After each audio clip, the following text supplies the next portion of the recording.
Case शायदि हुननि जा दुरनि जा ई थी विया आहिनि, हुननि जा असांजा ॿिन्हिनि जा थी विया आहिनि। हाणे आहे केस हुन ते वकीलनि जी तक़रीरुनि ते खे दुनिया ॾिसे थी। मां सम्झां दादू ज़िलो न सॼी सिंध ॾिठल आहे हिकिड़ो कूड़ो इल्ज़ाम जंहिंखे 7 सालनि खां असां हिन कोर्ट जे इंसाफ़ जे करे हुनजे इंतज़ार में आहियूं। केस आहे कोर्ट में, मां कंहिंखे कूड़ो सचो कोन थो करे सघां, ना ई असांजा हूअ दुर करे थी सघे।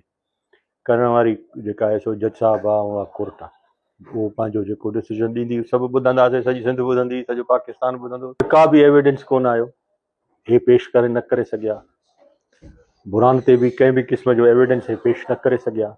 चेयरमैन हुयो, चीफ मिनिस्टर हुयो, एडमिनिस्ट्रेशन हुई, कैबिनेट हुई, उहिदेदार हुआ, डिवीज़न जा उहिदेदार हुआ, उतां जे ज़िले जा MNA MPAs हुआ, पटको पारायण या बिलावल साहिब खे उहो सॼी दुनिया ॾिठो।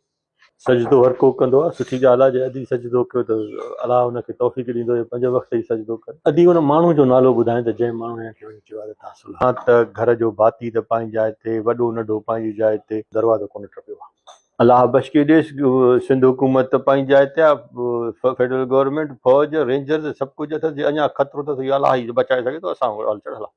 त घणनि जा आहिनि, इहे सभिनी पंहिंजा घोड़ा दौड़ाए वेठा आहिनि।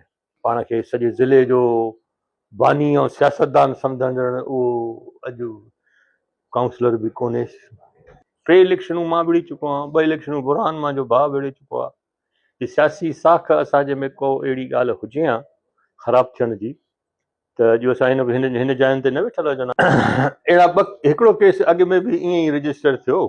साॻी FIR जीअं अॼु लिखियल आहे, उहा साॻी FIR ॼण फोटो कॉपी करे हिन में लिखी वई। त लिखत हिकिड़ा ई आहिनि, डायरेक्टर बि हिकिड़ा ई आहिनि, प्रोड्यूसर बि हिकिड़ा ई आहिनि। असांजो फ़ैसिलो कोर्ट जो क़बूल हूंदो ऐं इंशा ताला सुरख़ुरू हूंदासीं हुन फ़ैसिले में। चाहे मुंहिंजे ख़िलाफ़ु वेंदो बि, मूंखे हक़ु आहे त मां हाई कोर्ट वञा, मुंहिंजे हक़ में थींदो बि, हुननि खे इख़्तियार आहे त उहो हाई कोर्ट वञनि। हाई कोर्ट जो फ़ैसिलो जेको बि ॾींदी त वरी उन खां पोइ अॻिते सुप्रीम कोर्ट आहे।